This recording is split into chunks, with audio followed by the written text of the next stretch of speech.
Do you trim your beard? No, I brushed it. Oh, very nice, Ian. Welcome to the Completely Unnecessary Podcast for Tuesday, January 12th, 2021. That's Ian Ferguson. It's me. I'm Pat Country. We're going to have a shindig of a show. We're going to talk about today on the podcast. We're talking about the Nintendo Super Mario 35 Switch was announced. Otis collectible sharing app / site. Arcade 1-Up announcements. Haven't done that in a while. There's a bunch of them. Patreon poll topic. Maybe some voicemails. Ian, what did you do this weekend? What did I do this weekend? Besides ponder the end of our republic. I did a lot of that. Did a lot of pondering of the end of the republic. America is a failed experiment. But other than that, it's already failed. It's done. Yeah. We're done. Pack it in. Pack it in. You were wrong, Jefferson. Other than that, Vonnie and I started watching Avatar: The Last Airbender. Everyone has been telling us to watch that forever, and I mean, I don't know. We're 9, 10. There? Yeah, he's like magical powers. Yeah, like Storm. Yeah, he's got magical powers. Okay. We're like 10 months into this whole thing. We're running out of things to watch. So 10 months? Oh, I thought you meant it was 10 months long. I was like, that's a lot of. No, I'm talking about we're on season 74 by now. No, I'm talking about COVID. I was like, so we might as well just start watching things people have recommended to us. I bought 15 pounds of chicken wings for the chest freezer, so that was exciting. How's the chest freezer? That's great. It's great. It's I love it. I love being able to buy large quantities of food when it's on sale and then keep it. Throw some turkeys in there for Thanksgiving. They're on sale. It's great. Stock up. No, other than that, though, honestly, I don't think I did anything exciting. I had my first burrito of 2021 yesterday. I have. You know what? I don't think I haven't. I've had. Oh no, I did a Mexican. We'll get into, but not from what place. Oh, okay. Yeah, Vonnie and I had to run to the post office, and anytime I go down to the post office, I hate going to the post office. My reward. They're the worst. My reward is Nico's, because Nico's is just like one block over, a couple blocks away. That's my favorite burrito, so we went and got. What type did you get? California. You went California. I think I still have not had a California burrito. Oh God, really? You need to. Yeah, we had too much. A little too much. We had Californias, and we sat in the car and watched the insane amount of maskless people in Ocean Beach. Even on the board? Really? Even on the street? Yeah, it's crazy down there. Young, old, or old and young. I'm just happy we don't have a store down there anymore. It would be. Is it where the convergence of like just laissez-faire hippie attitude with just old people just. It's old right-leaning libertarian hippies. That's what it is, and a lot of libertarian hippies. And I've met a couple. I could not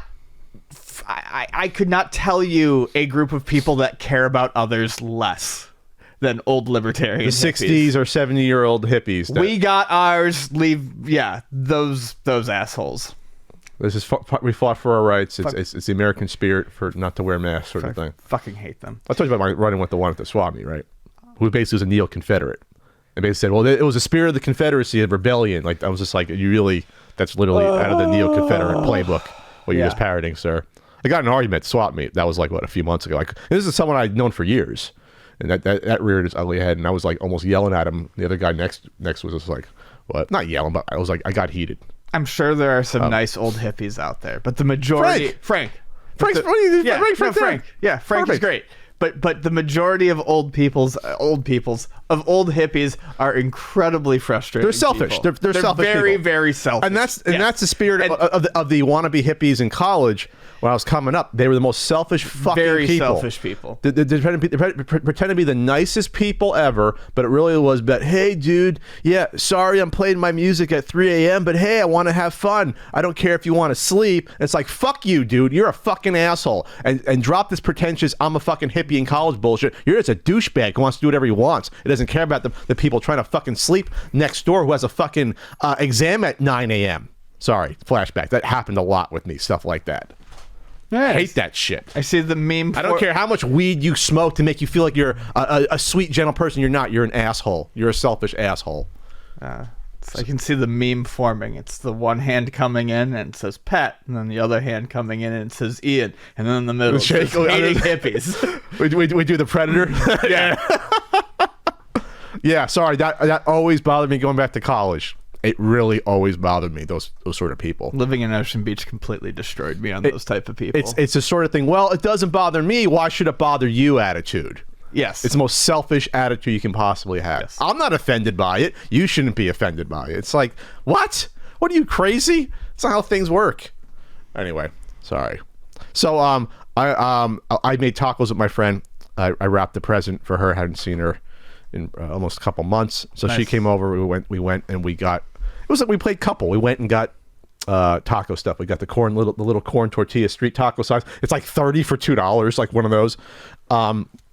And she's vegan, so she got this unfortunate, I tried it, it was okay, this like in a sausage shape vegan thing you squeeze out the tube. Oh, soy rizo is fucking delicious. I love that stuff. I think you have to make sure it's like singed a certain way. I had it, it was okay. She said this brand was not as good as the other brand she had, so she got that. And I got pollo asado from the deli, and then there was I got a little bit of chopped meat. And then we made our own guacamole, which I hadn't done forever. No. It's like so easy doing. Why am I not making guacamole every single week of my life? Why am I not doing it? It's so healthy for you and good. You literally just peel the avocado, add some seasonings, and smash the shit. You don't have to peel the avocado. You just slice it in half and you scoop it out. Yeah. Yes, that's what I mean. Yeah, it takes a second. Remove the case from the avocado, add some seasoning. But you don't have to remove the case though. You just scoop it. Well, scoop it. Comes out like an ice cream scoop. Sorry. You're removing it from the case then. Is that okay. better? Okay. Yeah. Not removing the case from the avocado. But then they had the freshly baked tortilla chips there. Those are good. They're so much better. You can just taste the pure lard on them. Mm-hmm. Intermittent fasting. Lard really does a number on fried foods. So good. So we did that. We got we went all out. We got the little string lettuce already prepared, and we got, we got that. What's the best salsa? That local Shreddy one. Boys. That local salsa that's really good.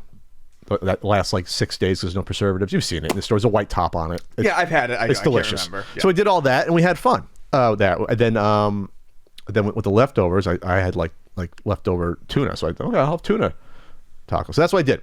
Then I also the heat's down on my place. Sorry, I really need to stress you have to try soy rizo again. Try a different. I have it. I did try frying some. It's like I picture more of a breakfast food. Oh, I'll give it the rest to you. You scramble it. The main way to do chorizo is you got to scramble it up in an egg. Okay, I'll try that. Okay. Scramble it up. So the heat's out right now at Castle Country. I think hopefully it's the thermostat itself, not the furnace. So that's a big thing. But it's cold in here. No, it's cold. My fingers. So then I decided to look at, because my hair's getting long, Ian. I decided to go on Amazon and look at self-cutting tips, because George Clooney was in the news about a month ago about he uses the Flowbee, the vacuum thing. It's a thing. It's a suction system with a scissor thing inside, and there's a plastic thing, so you get your hair a certain length all the way around. I don't want to use a Flowbee though. It's just something weird to wheel the vacuum into the hallway near the bathroom. But there's something called the AirCut self hair cutting kit that I'm looking at. It's $150 though. It's expensive. Ooh, let me take a look at this. You plug it in, and there's all these different lengths and angled ones too if you want to like do an angle thing. And it's currently unavailable today. I should have bought it over the weekend. Great. So people want this thing. And there's like there's no vacuum though, so it just goes into the compartment and then it comes out. So I needed something like this. If someone has the AirCut, let me know if this is good, because 4 stars isn't bad on Amazon, but once you get to 3.9 out of 5, it's like, well, this is my hair we're talking about here. I'm sure it does an okay job, but we'll see. But I'm looking at it. But there's a lot of these out there. There's like all these companies probably making mint this year off of these vacuum attachment. So or a buzz kit, but no, I want my hair to stay longer, and you can't do that with the buzz kits, because the buzz attachments from a barber are like maybe 2.5 inches. I need a 4-inch buzz attachment. They don't exist, so that's why I can't. There was a longer one. I may have already zip-a-dooed my hair. Oh yeah, why can't someone have done that? Like just do like a 5-inch or 4-inch attachment. Probably because at that point it's just too much, and it's too much to get yeah caught. One of my girlfriends in high school, her mom had a Flowbee that she used on the dog. It worked fine, right? Yeah, worked great for the dog. They make pet attachments for these, like flat attachments for these for pets too. God, Spike would lose his fucking shit if you got near him with a vacuum. Oh, cats don't like. No. Most cats don't like vacuums. Fajita would run away. Poor buddy's losing his hearing, so he'll stare at it now. It's not. Oh, really? Yeah. Apparently that's common in white cats, but other than that, he's healthy. He's almost 18. And white cats? White cats. What type of breed is he? You know? I don't know. Okay. Old.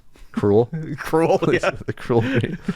18's a good run for a cat. It's gonna be 18 in February. That's a good run for good old Spike, for sure. Yeah, we have to talk about the riot / potential insurrection attempt that happened. Was that on the 6th on Wednesday? I don't know. I thought about, do we need to do something separate? We don't talk about politics a lot in the podcast directly. We bring up things here and there, but it's a pretty significant day, all in all. I think it's the worst day we've had since 9/11. Yeah, for sure. Like for sure. And you can make an argument that it's somewhat worse in a way because it wasn't foreigners attacking us. It was from within, so it was civil. In terms of it, yeah, I would say in terms of an attack on the country, the worst day since 9/11. Because but obviously it wasn't the huge number of deaths. It was 5 deaths total. 2 police officers, one who killed himself a few days later. We're not sure because if it's related directly out of shame or something effect, but one killed directly, and then there was a lot of officers. Dozens were injured. Protecting the Capitol, basically. They were like a line of defense. And then you had a local resident shot and killed trying to get into the hallway where the vice president and the Speaker of the House and Vice President-elect were somewhere in those rooms there. So it was a federal agent or Secret Service, we're not sure yet. Shot and killed a local resident here, a woman that served in the Air Force and went down this dark path the past years and ended up getting shot and killed over fucking nothing, over lies. After taking a vow that is completely antithetical to what she did. Yeah, so that's why it was like wow, it's someone that lived like probably 10 minutes away from us. They're literally in the community, and so so it hit harder with that, and so I don't. This is not going to be an easy healing process at all. It's not going to be. You have a lot of people that have been told, what's the phrase? Fantastic lies. If you ever seen the documentary about the Duke lacrosse players that were railroaded, the phrase is, you've all been told some fantastic lies, and that's what's been happening with a huge portion of the populace. Fantastic lies about what's been happening with the election, and basically the culmination of 4 years or 5 years of the leader of the country saying everything's a lie, I'm telling the truth, it's only me, and believe me, don't believe your eyes or your senses, everything's a conspiracy and they're out to get me. And a portion of the population gets swept away with it, and I don't see how to recover easily for something like this besides just sort of marching forward and holding these people accountable, especially the ones in power, like a couple of senators that foment this sort of these feelings when they know better, when they know it's not proper to do that, but they don't give a shit because all they care about are their political ambitions. I think what it really showed me, and it's a strange journey to follow this thought process in my head. I remember when Trump was elected, thinking that it was going to come to this. Something was going to happen like this before he left office. And I remember being told by pretty much all aspects of the news media that it was overreaction, that could never happen here, that this wasn't going to occur. And I started to second guess myself and wonder, maybe if I was feeling a little hysterical about having, a genuine 100% racist idiot in the office.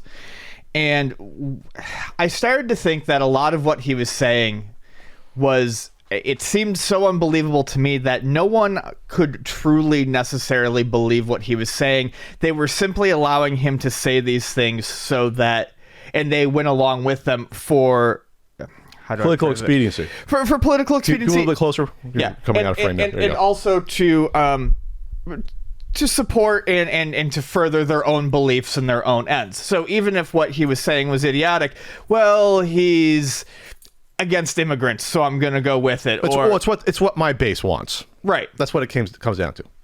But it showed really just how many people had chosen to truly believe this, and that was the fallout that I had a tough time grasping in the couple days that followed, was the amount of people who truly thought they were going there to be some sort of fucking hero. That they thought they were going to be carried on the shoulders of this new government, that they were truly... They were storming the Bastille. Yeah, they really thought they were storming the Bastille. Absolutely.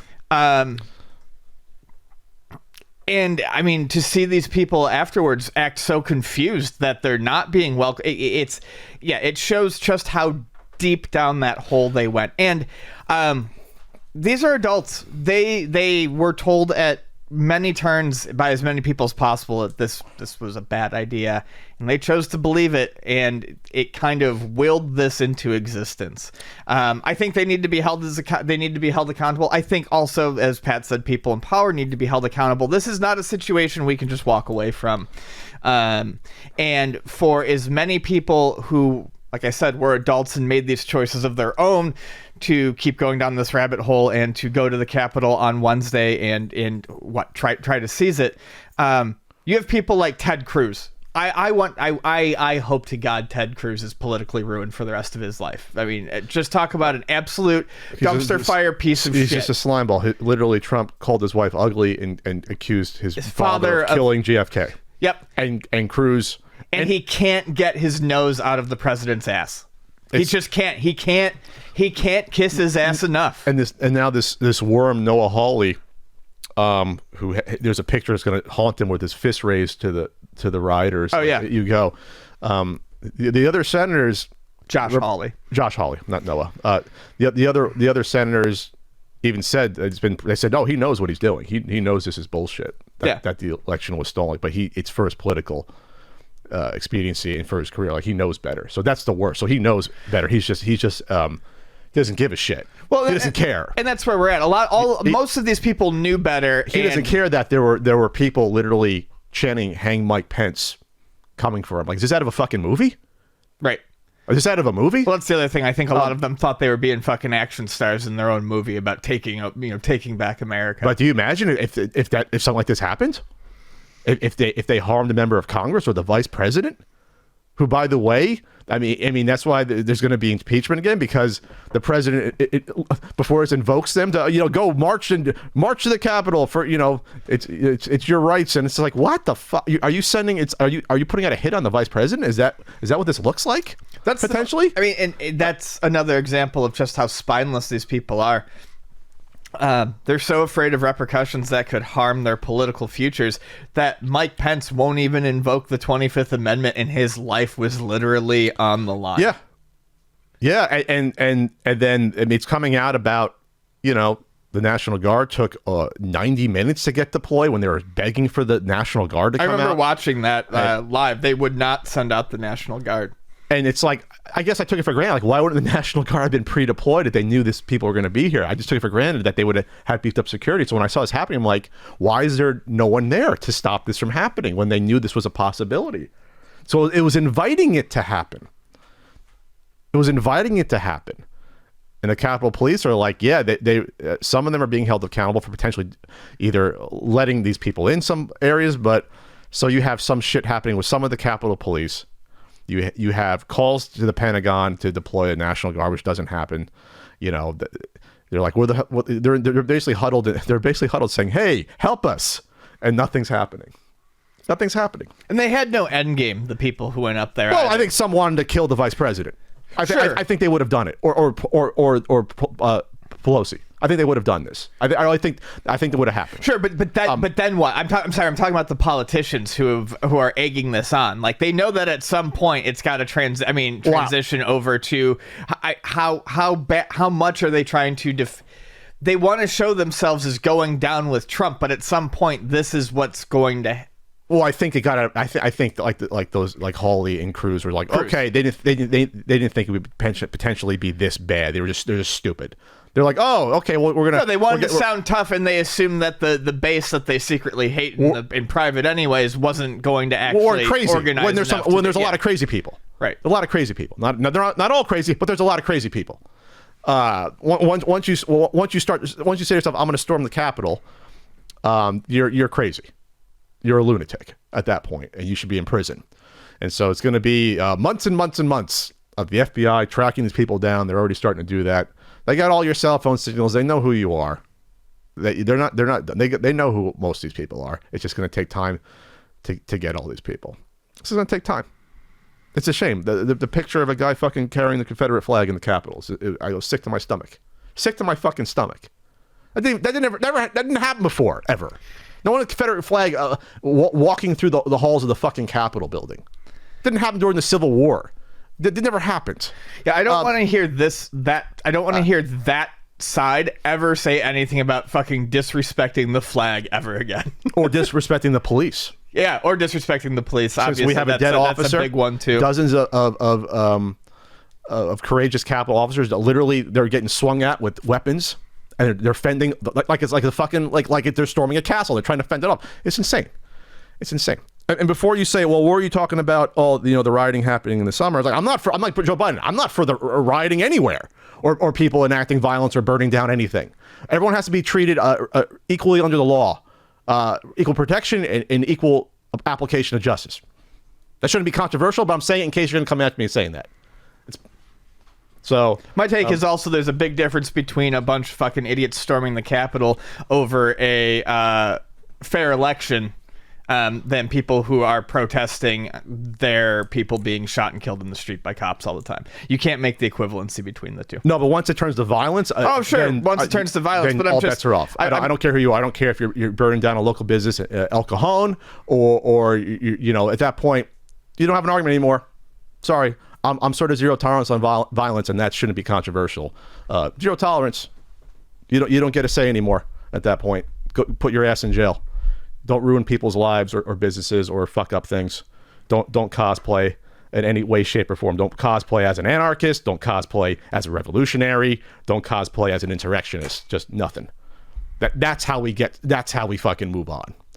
We throw all these assholes in jail and say, no violence. We're law and order. That's where it's law and order. No fucking violence. And it shouldn't be controversial to say that. So anyway, that's all I got to say about that. I literally called Trump a demagogue carny back in summer 2016. Most people had him pegged, or a lot of people had him pegged. Oh yeah. And then I guess it's good that this was finally the last straw for a lot of people. I couldn't bring him up to my dad last time on the phone because he was one of those guys like, yeah, I voted for Trump because he was gonna get my judges that I wanted, the federal judges and Supreme Court justices in. And probably protect his, he's always afraid of his, the stocks and 401k mutual funds. It always comes down to that. So when I try to bring it up, I say, hey, Dad, guess where the insurrectionist shot where it was from? It's like, oh, local here, Ocean Beach. And he said, I don't want to talk about it. So it's just like, so finally it's gone too far for some people. Like this was short of seeing the fucking vice president being hanged at the Capitol. This is where it was too far for. God, I hope Lindsey Graham is never taken seriously again. Yeah, he was like, this is too far for me. It's like, fuck you. Just fuck you, Lindsey Graham. Fuck you. Sorry. We're talking about video game stuff. Game stuff. Games. All right, the eShop, Ian.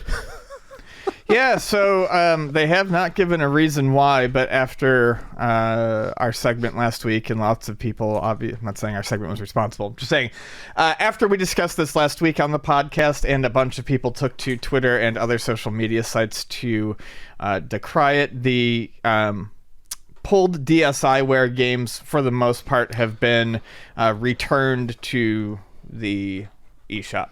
Is this an update? Guess so. Yes, it is an update. It's about 250 games. I think they said there was like 4 or 5 that still hadn't been re-added, but they were doing them in chunks. So at that point in time, maybe they were still going to be. You mean I can't play Face Pilot, fly with your Nintendo DSi camera? Nintendo DSi camera. So this is good. But again, just like we said last week, if you have these digital titles, if you have digital games, try to pay attention to when companies say that they're going to be pulling them down. Nintendo didn't in this case. And don't wait until the last minute to re-download games that you are particularly fond of. Try to keep those on your system at all times so that you don't have to go through this. Obviously, one solution is don't buy digital. If you don't want to deal with this, don't buy digital. And as I've always said, I understand that entirely. If you don't want to deal with it, I just think that there are certain instances where, unfortunately, it can't be helped, such as with small developers who can't always do a physical run, or convenience or something like that. Just know what you're getting into when you make these digital purchases. I don't know if this was an error on Nintendo's part. That seems unlikely, but something tells me that the backlash caused them to say, maybe we can leave these up a little bit longer. Or maybe it was a mistake. Yeah, who knows? Maybe there was a switch automatically. Because these games come out, 8 years ago. Maybe it was like, 2021, and we turned it off, and we didn't think about it. Maybe. I don't know. The fact that it was so many at once is just weird. It wasn't, staggered more? Right. I don't know.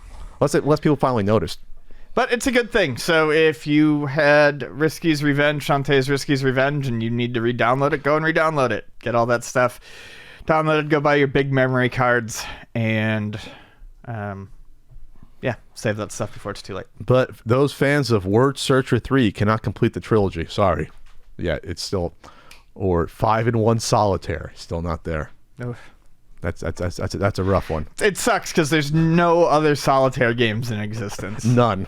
All right. How about this play pause for surprise mechanics? Stops whoever's. I'm turning my phone off. Yeah, turn your phone off, Patrick. Pay attention. Okay. So anyway, this is something interesting that someone brought to our attention. So there's a play pause program where say that 5 times. Play pause program. In Pennsylvania. It's a self-exclusion tool for online gambling because online gambling is totally legal in Pennsylvania. Please come to California. Anyway, so it's something where if you go out of state or you basically it prevents it's like locking up your fridge if you're trying to be on a diet. That's basically what it is for gambling. So the argument is fridge lock. They used to sell those, didn't they? Yeah, they did. And I don't think they lasted because everyone was like, these are horribly cruel. And I mean, people were just crowbarring them off the fridge. Hey, you signed up for that. Anyway, so the Play Pause program in Pennsylvania, they're gonna expand it to a self-exclusion bubble. So as players move from state to state, the protection that they ask for can also move with them. So anyway, the whole point is this: could something like this work for loot boxes and quote-unquote surprise mechanics, as you would say, in video games? Should there be a program that will say, you know what, I want to self-exclude myself from buying this garbage. When I buy a game, that's it. I pay $60. I don't want to buy these outfits. I want to buy these, what are they, gachapon? What are they called? Gotcha mechanics. Gotcha mechanics. Based on no chance machines. Bullshit. Yes. No gambling. Should there be a program for that? Is that the next step?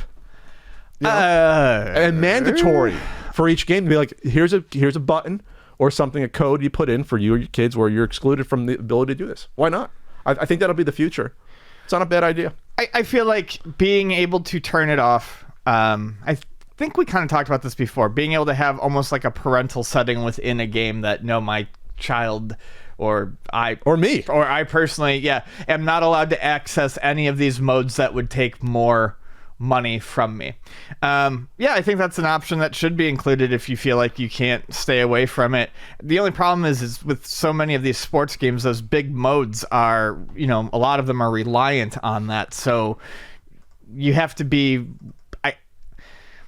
They would need to, I think, advertise what you would be missing clearly on the back of the box if you were to opt into this program, because you'd lose large chunks of the game. Well, you shouldn't lose the ability to play and complete a game, No, you'd still be able to play and complete it, but you wouldn't be able to partake in some of the most popular modes.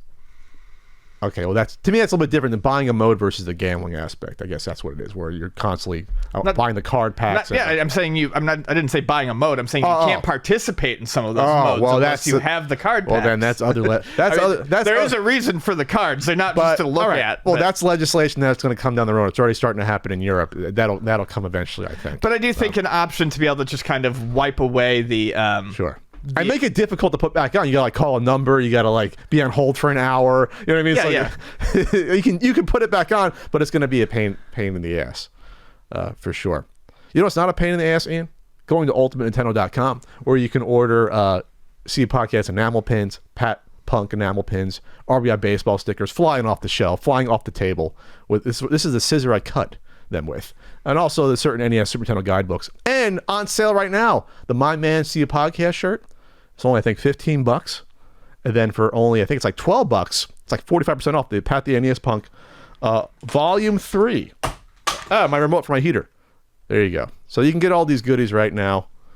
Ian's happy about it. I'm thrilled about it. Do you want an RBI baseball sticker for the back of your... Oh, there's no room in the back of your... There's no room anymore. Otherwise, I'd consider it. I haven't made a dent in this.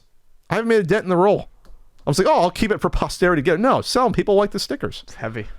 Yeah, I've sold like 100 of them at least. And they're still... Yeah, it's thick. Thick and quick. Right there. And then on Wednesday night, I'll be on Twitch looking at 80s commercials. It was weird looking at 80s commercials literally right after the insurrection attempt. But people needed the break. And, I'm sure it was strange. Yes. It was a little strange. It was a little strange. We had fun talking about our past insurrection experiences that we remember as children. Remember the insurrection of 92 that was attempted? 2008 insurrection attempt. Oh, it was great. We just reminisced. Giant Lego. GBA was discovered.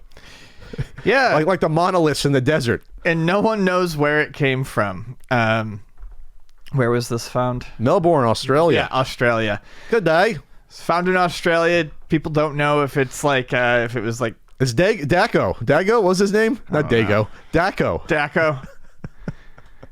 If it was used as like a prop piece in a store or something like that. It's huge.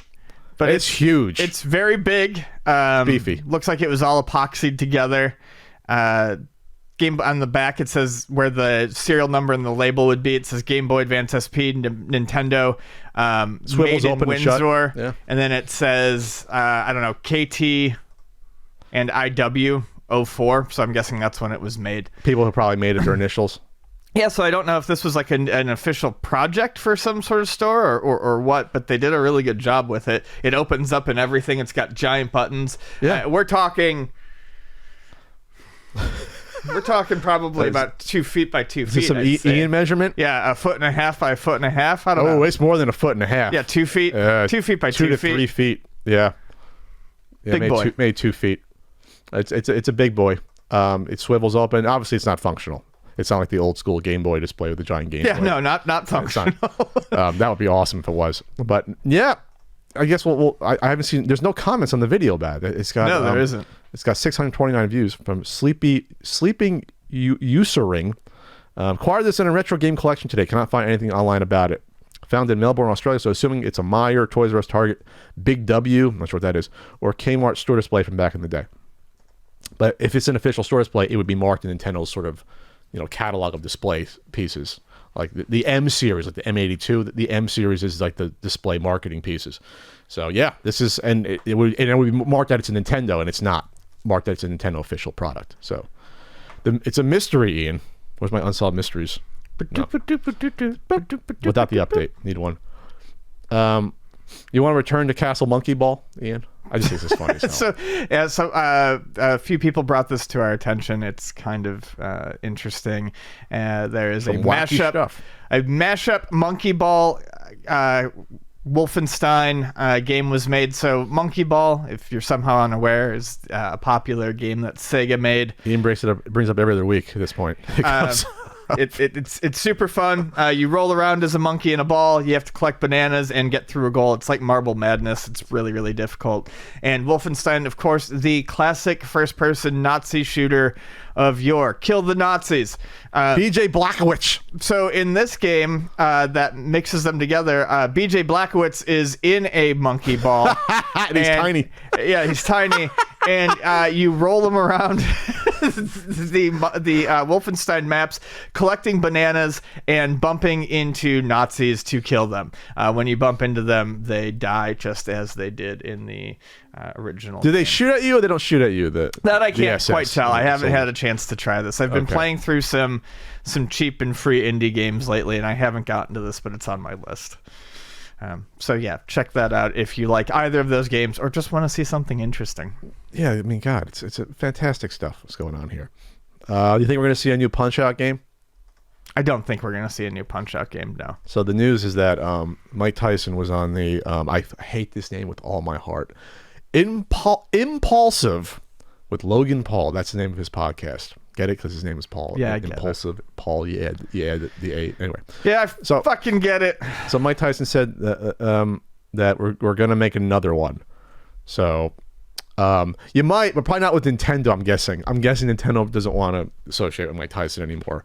I'd probably not, and you probably don't have the rights to use the name Punch Out either. So I don't know if it'll be like Mike Tyson's Puncher Game, or because there was an app that tried it. It was taken off the App Store, really lickety split. I can't even re-download it. Really? But there was a Punch Out type of game that was probably not licensed.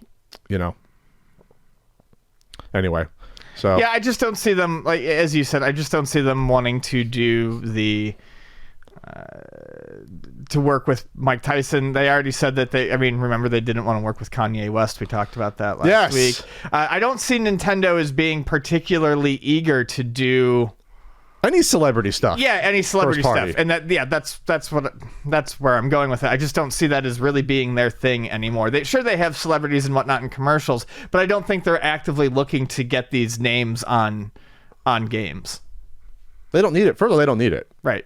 I mean, let's just say theoretically, the next Punch-Out game, which there has been one now in 12 years? Was Punch-Out 2009 or so? They do another Punch-Out game. Everyone's going to buy it anyway. I mean, putting Mike Tyson on it, you're going to get some of the older millennials like us to be like, oh, we're going to buy it now. Either you buy it or you don't. There might be like some people who might buy it just for Mike Tyson, but if that's really what's going to push you over the edge to buy a new Punch-Out game at this point, doubtful. Yeah, don't think so. I never played the Wii Punch-Out game. It's really good. Never played it. Yeah, it's great. Why is it? Nintendo? I'm not saying you got to put out every 2 years. You have use your B-list properties for new games, but F-Zero sitting there, Punch-Out sitting there. F-Zero's sitting there, and F-Zero really needs to be worked on. The guy, I can't remember his name, the guy at Sega who worked on the GameCube one said, he's like, I would be opposed to doing that again. You just got to come talk to me. Star Fox, we're waiting on a Star Fox game. They'll probably just redo the Wii U one that no one played, so. But wait, there's other properties you can make. Come on, Nintendo. What are you doing? What are you doing here? You're going to put out a freaking Fire Emblem NES cart somehow, which is insane. Well, there was no NES. You couldn't play the cartridge.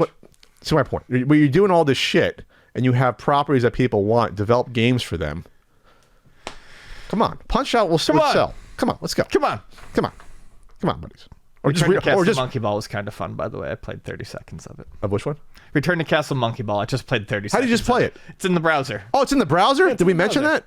It's in the browser. Did you mention that? No, I didn't. My hair is taking over my face now. It's like crawling down my cheek. I just noticed. All right.